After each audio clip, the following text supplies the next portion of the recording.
대부분의 관점은 5월달에 금리 동결을 보고 있어요. 그 다음에 금리 인하를 할 것이다, 이렇게 보고 있고요. 채권 금리는 이미 반영하고 있는 상황입니다. 증시도 이거를 반영하고 있는데 지수가 서서히 오르는 모습을 보여주고 있죠. 그래서 바닥을 지났다, 이제 대세 상승장이다, 이렇게 생각하시는 분들이 많이 있습니다. 그 이유 중에 하나는 미국의 은행 파산 사태가 연준의 유동성 공급을 초래했고 금리를 더 올리면은 국채, 부동산 채권 가격 하락으로 또 다른 은행 문제를 불러 일으킬 것이라는 점 때문에 그런 거죠. 그리고 대출 이자를 갚지 못하는 회사, 개인이 늘어나면서 은행 부실을 초래한다는 점이 대두되고 있습니다. 연준은 국가 소유가 아니죠. 미국 은행들이 만든 기관으로 임명권은 정부에 있지만 화폐 발행 배당금의 94%를 재무부가 가져가고 6%를 투자자인 민간은행이 받아가는 구조예요. 그렇다 보니까 은행 문제가 발생하면 연준은 바로 비둘기로 돌변하는 모습을 보여줍니다. 이런 이유에서 연준의 금리 동결 이후에 금리 인하 시나리오를 보는 게 아닌가, 이렇게 예상해 볼 수 있어요. 하지만 그래도 연준은 독립적인 기관이고요. 우리가 예상하는 거와 다르게 돌아갈 수도 있다라고 봐요. 연준의 특성을 보면은 문제가 터진 이후에 금리를 내리고 유동성을 풉니다. 선제적인 조치를 하지 않아요. 은행 문제가 터지고 나니까 수습을 했죠.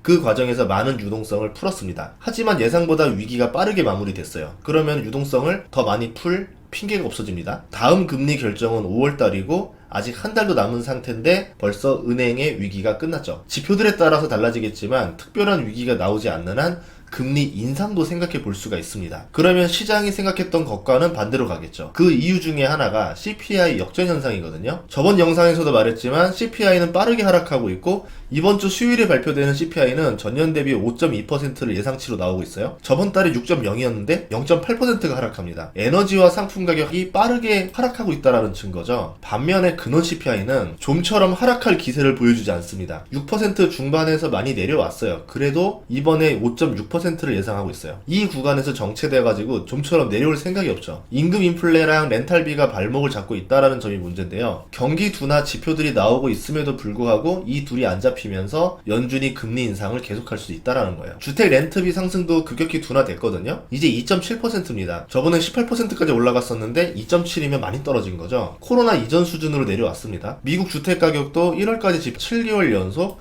하락하고 있어요. 그리고 5가구 이상의 다세대 주택 건설수를 봤더니 최대치를 기록하고 있습니다. 주택 가격 하락, 렌트비 상승 둔화가 되고 있고 완공되는 주택이 늘어나면은 주거비 문제는 어느 정도 해결할 수 있지 않을까, 이렇게 볼 수 있죠. 문제는 임금인데 이것 때문에 지표가 지금 꼬이고 있습니다. 연준이 그것까지 계산해서 할지 안 할지는 모르겠지만 임금의 딜레마를 우리가 알 필요가 있어요. 먼저 리오프닝 효과를 생각해 봐야 되는데요. 리오프닝으로 여행과 오프라인 매장들이 화랑을 보이면서 레저 및 접객업의 근로자들 평균 수입이 2021년 대비 21.9%가 증가했습니다. 임금 상승률의 주범이 여기죠. 전반적으로 고용시장이 아직도 좋습니다. 1월 일자리 수가 47만 개를 넘었고 2월에는 32만 6천 개, 3월에 23만 6천 개로 빠르게 줄어들고 있지만 2018년 일자리 평균 수는 19만 개고 2019년은 16만 3천 개예요. 이렇게 봤을 때는 아직도 고용시장이 뜨겁다라고 볼 수 있습니다. 또 하나의 지표는 실업자가 다른 직장을 구하는 데 걸리는 시간인데요. 얼마나 고용시장이 뜨거운지를 알 수 있는 지표 중에 하나인데 지금 보면은 대기 시간이 2008년 이후에 가장 저점입니다. 일을 하고 싶은 사람은 언제든지 일을 할 수 있는 환경이라는 거죠. 그러니까 임금 상승률이 꺾이지 않고 인건비 상승이 인플레이션에 영향을 주고 있는 겁니다. 왜 이런 현상이 벌어지고 있을까요? 연령대별 노동력 참여율을 보면은 일할 사람이 없다라는 거를 알 수 있어요. 25세부터 54세의 노동 참여율은 코로나 이전보다 더 증가했습니다. 그러니까 일할 수 있는 사람은 다 일을 하고 있는 상황이라는 거죠. 코로나로 은퇴자가 많았던 55세 이상의 노동 참여율이 아직 돌아오지 않고 있어요. 지금 조금씩 은퇴자들이 다시 일자리로 돌아오고 있는 추세지만 역부족입니다. 노동의 공급이 문제가 되고 있는 거죠. 노동 공급을 늘려주는 전략을 쓰면은 인건비 상승을 막을 수 있겠지만 지금은 노동의 수요를 줄이는 전략으로 이걸 해결하고 있는 중이에요. 여기서 노동 적합 연령이 더 많이 일할 수 있도록 공급을 넣어주게 되면, 한마디로 이민의 길을 열어줘서 이민자들이 들어와서 일을 하게 되면은 이 인건비 인플레이션 문제가 빠르게 해결될 수 있습니다. 그런데 이렇게 늘려놨다가 경기 침체가 오게 되면은 미국 사람들의 일자리가 줄어들겠죠. 아무래도 이민자들이 내국인들보다는 좀 더 적은 인건비를 받고 일을 하기 때문에 오히려 먼저 잘리는 게 미국 사람들일 것이다. 그렇게 됐을 때는 내년에 바이든 대선에 불리할 수가 있다.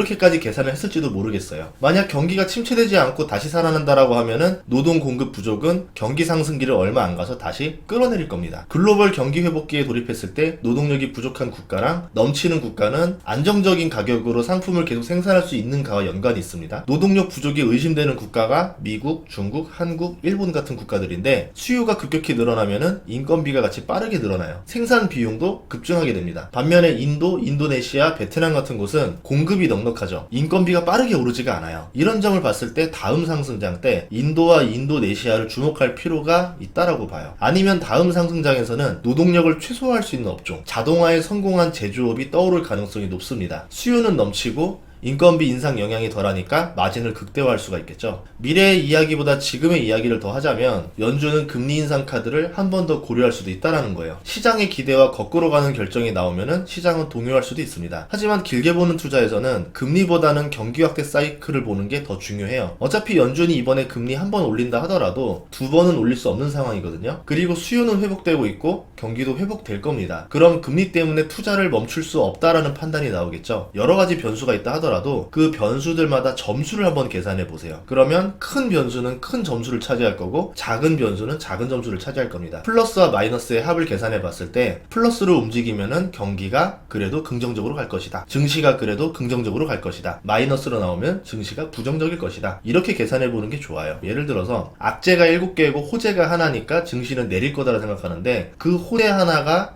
엄청나게 큰 호재라고 하면은 악재 7개를 지워버리고 올라갈 때도 있습니다. 여러분들이 호재와 악재의 크기를 한번 계산해보는 연습을 해보시면 도움이 될 것 같습니다. 다음 시간에도 좋은 정보로 찾아뵙겠습니다. 구독과 좋아요, 알림 설정 부탁드릴게요. 고맙습니다.